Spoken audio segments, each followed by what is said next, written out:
Okay, hello again. Hello. Yeah, it's really fascinating listening to what Sandra had to say throughout the presentation, but a few things I picked up on at the beginning was her talk of sort of serendipity and the sense that where she finds herself now was not necessarily the result of a conscious plan, very often the result of circumstances incoming, so demands incoming for learning development support, and very often the result of sort of decisions made completely external to the context in which she was working and to the team that she was working with. And I suppose that's one of the slight dangers with the term journey. It perhaps suggests a degree of sort of conscious, deliberate motion which is sort of unrealistic. And I guess for many of us, the journeys that we take sort of professionally, and certainly for Leicester, the journey that learning development's taken has been similarly subject to all sorts of external forces and decisions beyond our control. It's been as much about us adapting to conditions as we make our way along the journey as it has been sort of consciously mapping that journey.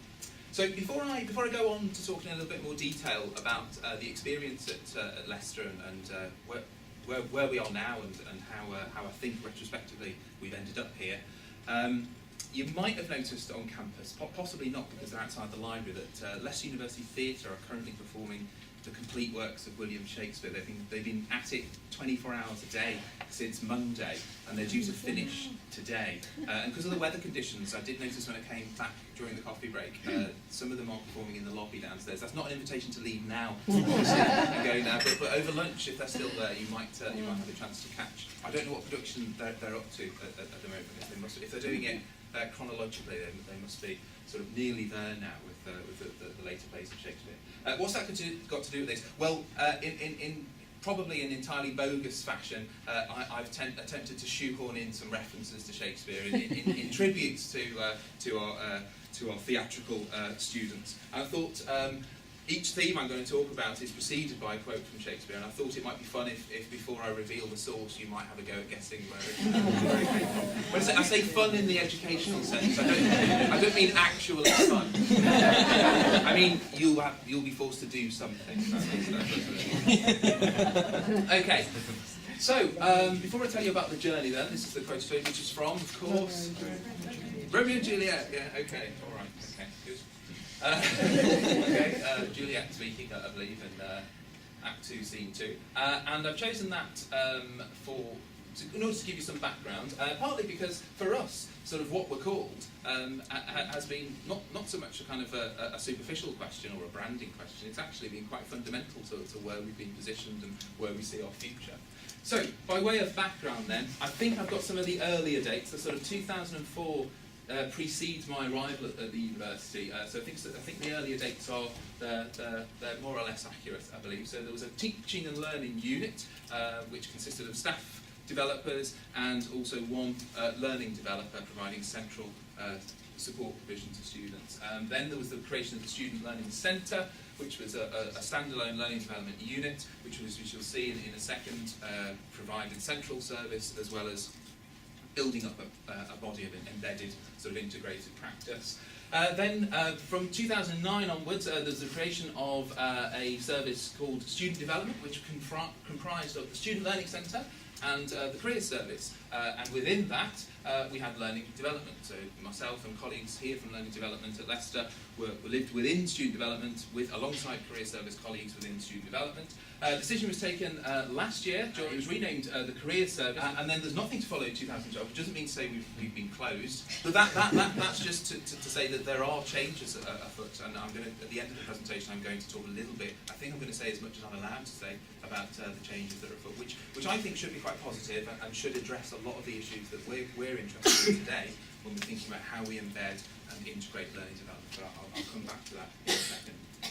Okay, so here are some sort of notional, relational presentations of the relationship between central provision and departmental provision and how that's changed. So they're more representative of sort of a general shift in activity than they are sort of hard and fast statistical relationships. That is kind of exactly been the direction of travel.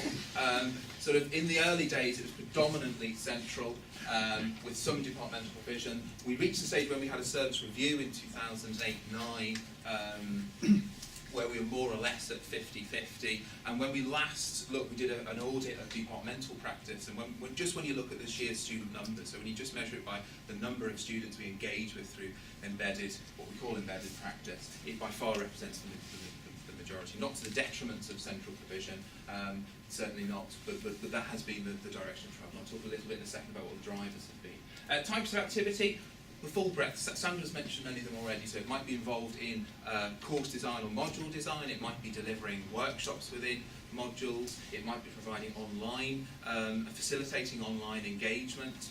Very often it involves working with allies and colleagues across the university, which I'll say a little bit more about in a second.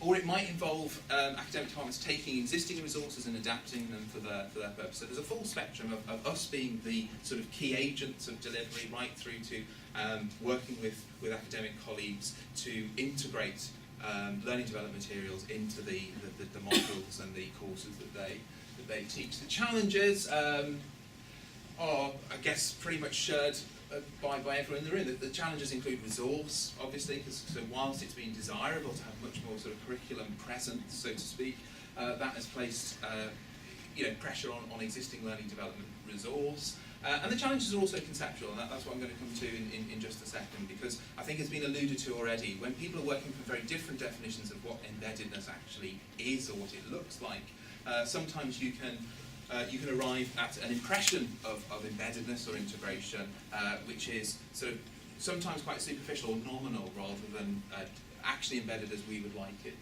to be.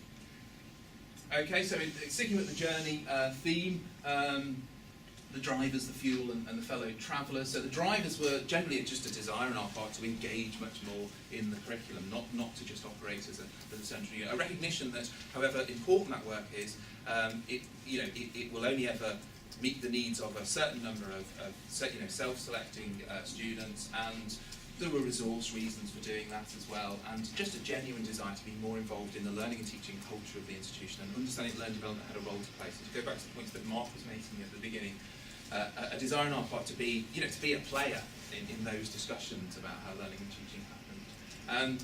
Growing awareness of practice across the sector, so being part of Aldine and being part of networks like this has been crucial, finding out what goes on at other institutions and the debates and the discussions and the practice that's happening. And of course demand from academic departments, more and more academic departments wanting to provide some structured, maybe transitional support to incoming first year students, for example, and wanting us to be involved in the design, the delivery, frequently the delivery of that. Okay, so who does this actually involve? Well, in our team, it's 3 full-time learning development posts, 1 part-time learning development post, and 1 information specialist who works to support our central services and our website, etc. And then fellow travellers, of course, some of whom are here today. I've mentioned the academics and the academic departments already, but in addition to those, course designers and developers, crucial sort of partners in embedding and integrating learning development, and we work very closely and increasingly more closely with them. Information librarians, we have at least one of our information librarian team here today, for obvious reasons. Many learning developers indeed do work as subject librarians or as extensions of library services. Staff developers, but again for reasons that Mark has illustrated, working with curriculum design and integrating learning development, and then last but not least, learning technologists. Okay, so here's our next quote. All that glitters is not gold, which is from?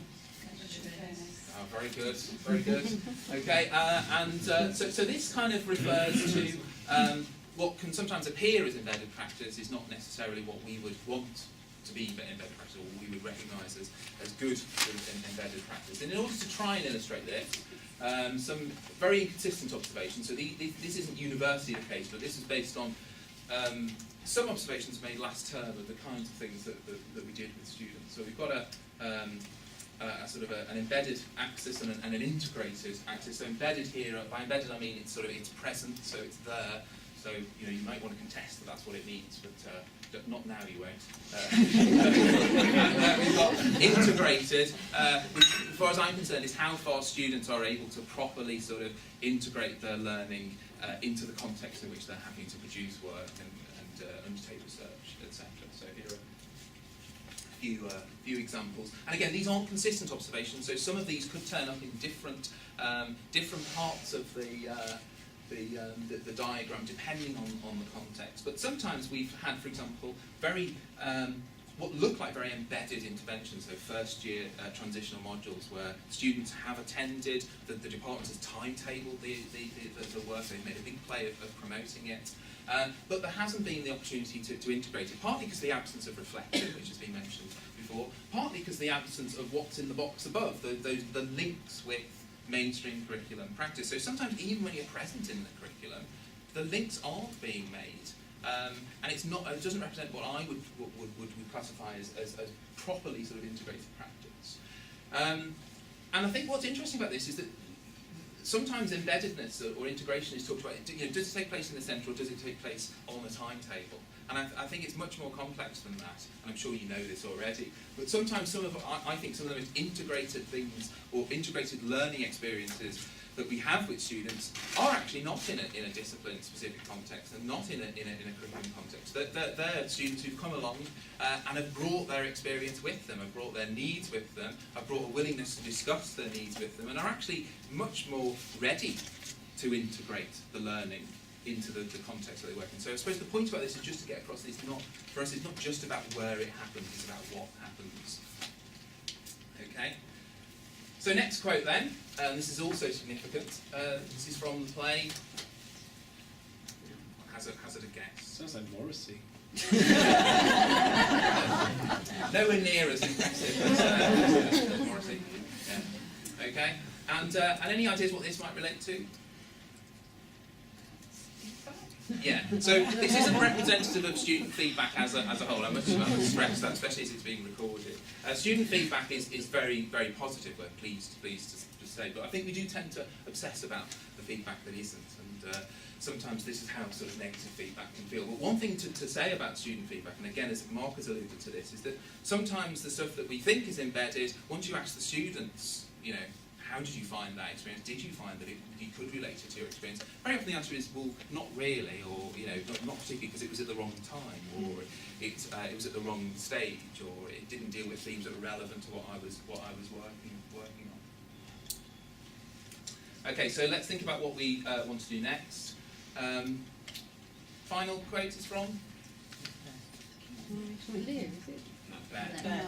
Okay, so we're next. Okay, I'm just going to show just a tweet that Helen Curtis put out. We're not going to Warwick to join Helen Curtis. That's not literally what's happening. But what was interesting was Helen tweeted, just as I was putting this presentation together, just said, well-developed liaison roles, embedded teaching practice, supported learning and skills development roles, a good model for InfoLit and LD. Which I thought, and for us this is pertinent, because this comes back to the point I made at the beginning, because where next for us is a very live question. We hope that obviously we want to build closer formal links with our course design colleagues and staff developers, and also allied academic support services such as the library. Engaging students, I mean Sandra's showed some excellent examples of this already. Crucial in our view, we've kind of, it's a process that we've started out on in the last year or so. We've been piloting some peer-assisted learning activities which we feel are not only useful in themselves but also enable us to get the students to tell us how to design learning development, how to design how to address skills development, and again Mark has mentioned it before, hugely untapped resource when it comes to thinking about how you do things and how you do things differently. And to refer to what's in your packs there, I think the excellent sort of generic principles of embedding skills, which Pat and Amanda put together and brought along, and there's some excellent ideas there precisely about how to genuinely integrate and how to incorporate reflection and relation to the actual experience of the students when they're studying the various courses that they do. Okay, so we've heard from Shakespeare. I'm going to finish with quotes from as we look ahead. A quote from another dramatist, although this isn't from a play.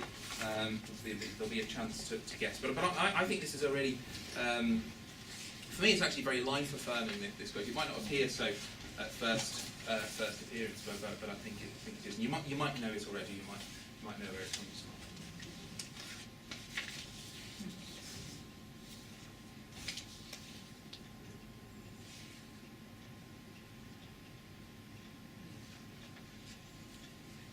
Okay, do we know where that's from? Yeah, great, Michelle. Samuel Beckett, worst would hope.